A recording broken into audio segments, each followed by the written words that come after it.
Listen, I've been on the scene on Tucson Drive since the early hours of 3 a.m. Yes, welcome to our day 2 coverage of Hurricane Ian in Jacksonville. Now, Pedro Lopez, Harold Shipman, Ted Bundy, John Wayne Gacy, all 4 notorious serial killers from the past. Alligator encounters remain relatively rare even in the gator-infested state of Florida. The Jacksonville University Lady Dolphins couldn't get back to winning ways yesterday in their home soccer matchup against Kennesaw State. The final score was 1-0. Tomorrow marks the 1st of October, so you know what that means. Breast Cancer Awareness Month. But the battle to cure breast cancer doesn't begin tomorrow, nor does it end on Halloween. It's a 365-day fight that the Susan G. Komen Foundation needs your help in winning. When a tree actually fell into the river in San Marco. Now, this win comes off the back of a 7-game losing streak that my Wildcats were enduring. But Chris, as you've always taught me over the years, over the many, many years that we've worked together, there's nothing more fun and more crazy and interesting than a rivalry game. From 1948 to 2021, 26 alligator attacks in the state of Florida have resulted in death. Yes, Chris, that's interesting about the weather. It's always constantly changing and evolving. We were promised a Category 5, but we got more of like a tropical storm. Matter of fact, we didn't really even get a tropical storm. We got a drizzle, maybe even a sprinkle. It drizzled for 3 days straight. I was highly disappointed. Tune in tomorrow morning at 7 a.m. to see the cool and fun ways that Susan G. Komen is going to raise money this year for their yearly fight. And what happened in this rivalry game? What happened in the battle for Arizona? What happened in the duel in the desert? My Wildcats stuck their sword in the heart of those ASU Sun Devils. According to the Fish and Conservation Commission, over the past 10 years, Florida has averaged about 8 unprovoked attacks from alligators annually. But look, I'm in the backyard of my lovely home here in Bertram Park.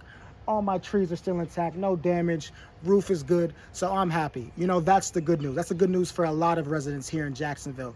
The bad news is hurricane season doesn't end until November 30th. So who knows what Mother Nature has pending for us in the next month or so. All right, I'm Shaquille Davis, Channel 12 News. I'm gonna send it back to you guys in the studio. Hoping, praying, wishing on a star that we see a little bit of this potential. Now here in University Park, it's a little different.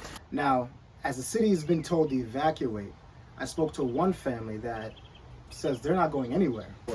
The rain has been coming down. If you were quarantined in a hurricane shelter, aka your garage, what would be some of the items you would keep close to you? Luckily for me, I'm sheltered on this front porch awning, and there's no chance of me getting wet.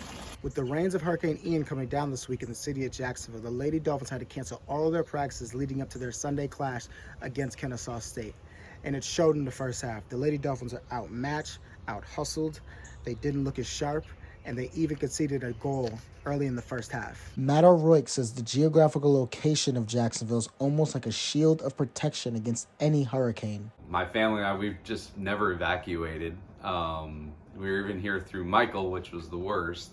And I say all that because I see the news and there's a lot of hype about what's going to happen in Category 5 and Armageddon's coming, and it happens every year.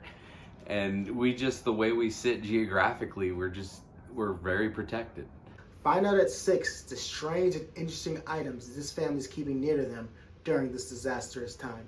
Here in University Park, things are a little bit different. We don't have trees falling in the rivers like in San Marco, but we do have high-speed winds at about 25 miles per hour. After one of head coach John Constable's signature halftime pep talks, the Lady Dolphins showed more fight, more grit, and a whole lot more energy in the second half. They even created some big chances to score, but ultimately it wasn't enough to breach the Kennesaw State defense. The Lady Dolphins now sit at 4-3-2 on the season.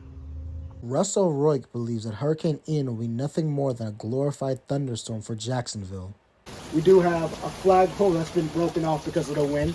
Even though the O'Rourke brothers are skeptical of a Hurricane Katrina-like disaster hitting the city of Jacksonville, they're still offering their services to anyone in need. And we do even have a little water dam, a little waterfall. Ooh, that's freezing. For their help, contact the number at the bottom of the screen or visit www.jacksonvilleroofing.com for more information. Nothing quite like a Category 5, guys, but we do still urge the public to stay inside if you still are in Jacksonville.